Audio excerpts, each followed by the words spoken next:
मानगोनां रायजोफोर गुबुन मोनसेया जाबाय केस थैना थांनायफोरनि थाखाय 5 लाख नखराव होनांगौ मार्टियारफोरनि थाखाय बेखौ सरकारा इस्यु खालामबाय। नाथाय जोंहा गोबां जोहोलावफोर जेलाव दङ। नोंथांमोना गोबाङानो मिथिया जानो हानाय सेन्ट्रेल जेल क'क्राझार बे जेलफ्रावथ' दङआनो। आसामाव जेसेबां जेल दङ मोनफ्रोमबो जेलाव 10, 15, 20, 25 जन बर' सेंग्रा सिख्लाफोर दङ।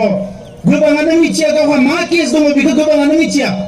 दा जों दिनै जायफ्रानिकि दिनै हारिनि थाखाय खामानि मावनो फैदों जोङो जोंनियाव दायित्व फैबाय। दिनै बै सेंग्रा सिख्लाफोरखौ जेलनिफ्राय बरननानै बिमाफोरजों बिब'फोरजों गावनि न'खराव जोङो लाबोनानै होफैनो हानांगोन।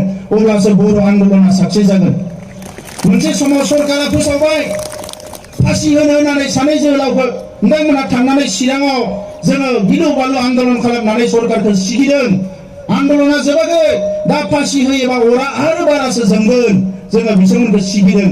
लोगो लोगो बिथांमोना साननो गोनां जादों रायजोफोर सरकारा राजनितिखौ गिया, सरकारा डेम'क्रेटिक शक्तिखौसो गियो, रायजो राजाखौसो गियो, गणतन्त्रखौसो गियो।